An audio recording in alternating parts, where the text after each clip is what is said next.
Wild Bill Hickok was an American frontier marshal and gunfighter in the late 19th century. He gained notoriety for his skills with a revolver and his reputation as a lawman, and was involved in several legendary shootouts. Hickok was also a scout, a cattle rustler, and a gambler, and was known for his colorful personality and his involvement in the American Old West. He earned a great deal of notoriety in his own time, much of it bolstered by the many outlandish and often fabricated tales he told about himself. He was shot and killed while playing poker in Deadwood, South Dakota, in 1876, and is remembered as one of the most famous figures of the American frontier.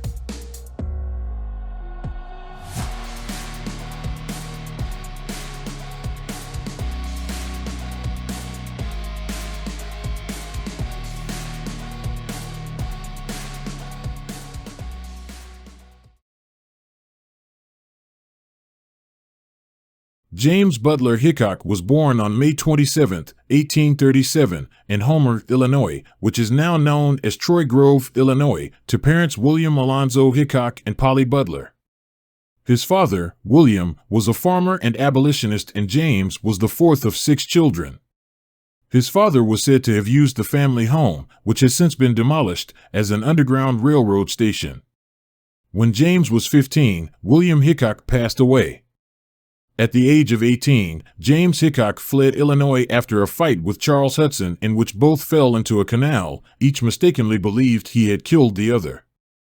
Hickok moved to Leavenworth in the Kansas Territory and joined Jim Lane's Free State Army, also known as the Jayhawkers, an anti-slavery vigilante group active in the new territory during the Bleeding Kansas era. While a Jayhawker, he met 12-year-old William Cody, later known as Buffalo Bill, who, despite his youth, served as a scout for the United States Army during the Utah War just 2 years later. From 1858, Hickok used his late father's name, William Hickok, and during the American Civil War, he used the name William Haycock. Until 1869, most newspapers referred to him as William Haycock. In 1865, he was arrested while going by the name Haycock, and later returned to using his given name, James Hickok. On March 22, 1858, he was elected as one of Monticello Township's first 4 constables, and in 1859, he joined the Russell, Majors, and Waddell Freight Company, the parent company of Pony Express. In 1860, while driving a freight team from Independence, Missouri, to Santa Fe, New Mexico, Hickok was severely injured, possibly by a bear. According to Hickok's account, a cinnamon bear and its 2 cubs blocked the road. He dismounted and approached the bear, firing a shot into its head, but the bullet ricocheted off its skull and enraged it. The bear charged at Hickok, crushing him with its body.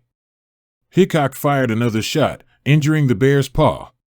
The bear then snatched his arm, but Hickok was able to grab his knife and slashed the bear's throat, killing it. Hickok suffered severe injuries, including a crushed chest, shoulder, and arm. He was bedridden for 4 months before being sent to Rock Creek Station in Nebraska Territory as a stable hand to recover. On land purchased from David McCannell's, the freight company built a stagecoach stop along the Oregon Trail near Fairbury, Nebraska.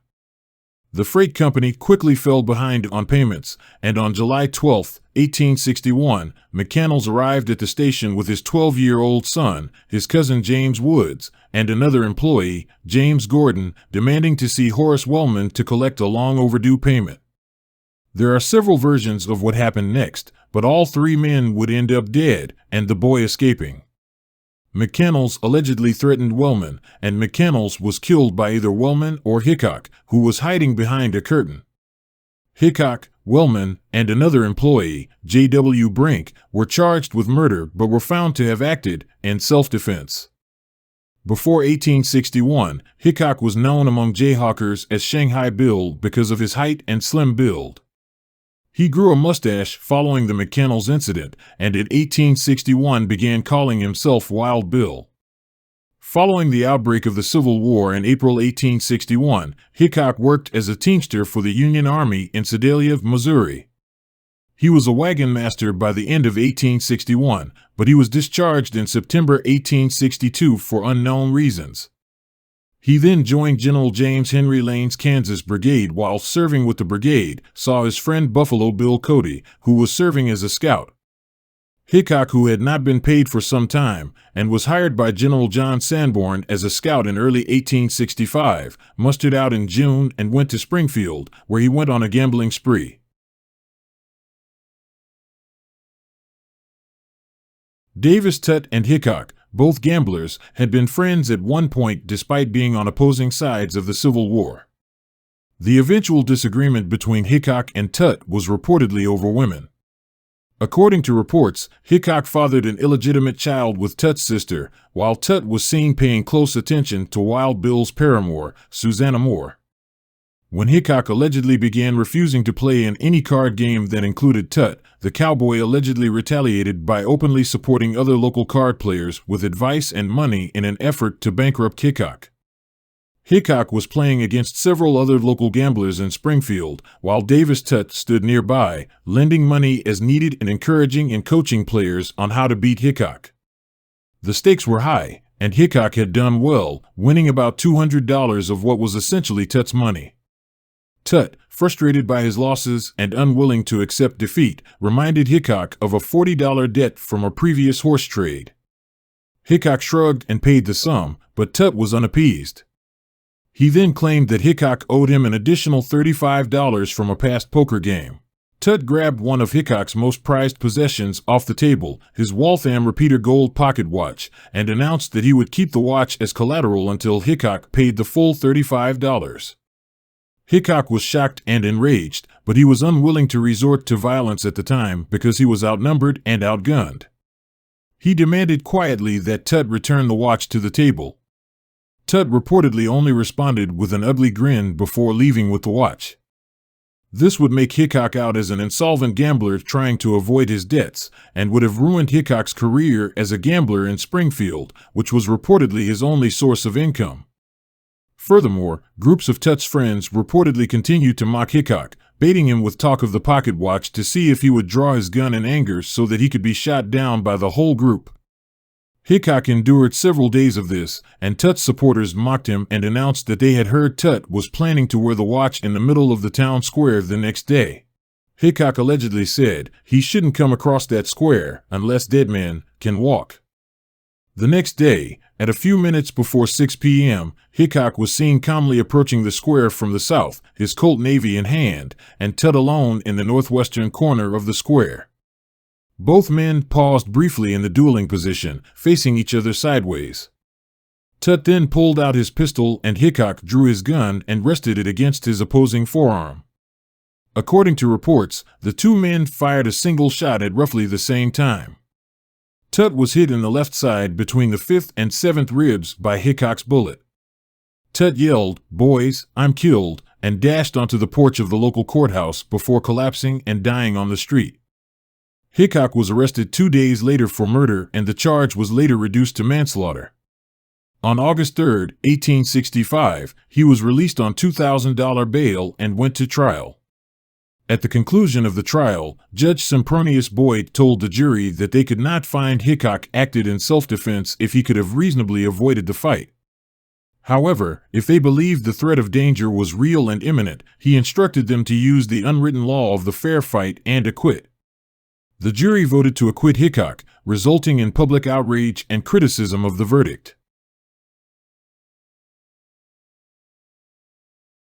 Hickok finished second in the election for Springfield City Marshal in September 1865. He was recommended for the position of Deputy Federal Marshal at Fort Riley, Kansas, after leaving Springfield. During the Indian Wars, Hickok occasionally served as a scout for General George A. Custer's 7th Cavalry. In 1865, Hickok gathered 6 Native Americans and 3 cowboys to accompany him to Niagara Falls, where he staged an outdoor demonstration called the Daring Buffalo Chasers of the Plains. Because the event was held outdoors, he was unable to compel people to pay, and the venture was a financial failure. Newspapers reported in December 1867 that Hickok had arrived in Hays City, Kansas. He rose to the rank of Deputy U.S. Marshal, and on March 28, 1868, he apprehended 11 Union Army deserters accused of stealing government property. Hickok was tasked with transporting the men to Topeka for trial, and he requested military protection from Fort Hays. Buffalo Bill, a sergeant, and 5 privates were assigned to him. On April 2nd, they arrived in Topeka. Hickok stayed in Hays until August 1868. Hickok was in Lincoln County, Kansas, on September 1, 1868, when he was hired as a scout by the 10th Cavalry Regiment, a segregated African American unit. On September 4th, Hickok was wounded in the foot while rescuing several cattlemen surrounded by Indians in the Beezoo Creek Basin. The 10th Regiment arrived in Colorado in October and stayed for the rest of the year. Hickok returned to Hays in July 1869 and was elected City Marshal of Hays and Sheriff of Ellis County, Kansas, in a special election on August 23, 1869. Hickok killed 2 men in September, his first month as sheriff. The first was Bill Mulvey, who went on a drunken rampage through town, shooting out mirrors and whiskey bottles behind bars. Hickok's second victim was a cowboy named Samuel Strahan, who was causing a commotion in a saloon at 1 a.m. on September 27th. On July 17, 1870, Hickok was attacked in a saloon by 2 7th U.S. Cavalry troopers, Jeremiah Lonergan and John Kyle. He shot Lonergan, wounding him in the knee, and shot Kyle twice, killing him. Later, Hickok would then lose his re-election bid to his deputy. Hickok was appointed Marshal of Abilene, Kansas on April 15, 1871. He took the place of Tom Bear River Smith, who was killed while serving an arrest warrant on November 2, 1870. Early in 1871, outlaw John Wesley Hardin arrived in Abilene at the end of a cattle drive. Hardin was a well-known gunfighter who was responsible for the deaths of over 27 men. Hardin claimed in his autobiography, published after his death in 1895, that he was befriended by Hickok after he disarmed the marshal, but Hardin was known to exaggerate. In August 1871, Hickok sought to arrest Hardin for killing Charles Cougar in an Abilene hotel for snoring too loud. Hardin fled Kansas before Hickok could apprehend him. An argument broke out between Hickok and Phil Coe, a saloon owner and Hardin's acquaintance. Ben Thompson, Phil Coe's partner, attempted to incite John Wesley Hardin to kill Hickok. Hardin, who appeared to respect Hickok's abilities, responded, "If Bill needs killing, why don't you kill him yourself?" Hickok was standing off a crowd during a street brawl on October 5, 1871, when Coe fired 2 shots. Hickok ordered him to be arrested for firing a pistol within city limits. Coe claimed he was shooting at a stray dog before turning his gun on Hickok, who shot first and killed Coe. After shooting Coe, Hickok noticed someone approaching him and fired 2 more shots in response, accidentally shooting and killing Abilene Special Deputy Marshal Mike Williams, who was rushing to his aid. This was the last time Hickok was involved in a gunfight. The unintentional death of Deputy Williams haunted Hickok for the rest of his life. He was relieved of his duties as marshal less than 2 months after the accidental shooting, which was just one of a string of questionable shootings and allegations of misconduct throughout his career. Following their earlier success, Buffalo Bill Cody and Texas Jack Omohundro invited Hickok to join their troupe in 1873.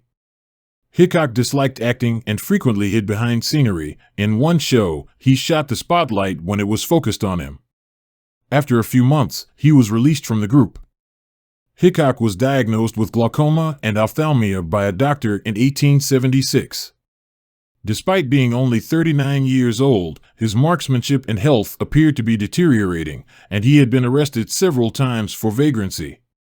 He married Agnes Thatcher Lake, a 50-year-old circus proprietor in Cheyenne, Wyoming Territory, on March 5, 1876, but he would abandon his new bride a few months later, joining Charlie Utter to seek his fortune in South Dakota's gold fields. Hickok was playing poker at Nuttall and Mann's Saloon No. 10 in Deadwood, Dakota Territory, on August 1, 1876. When a seat at the table became available, a drunk named Jack McCall sat down to play.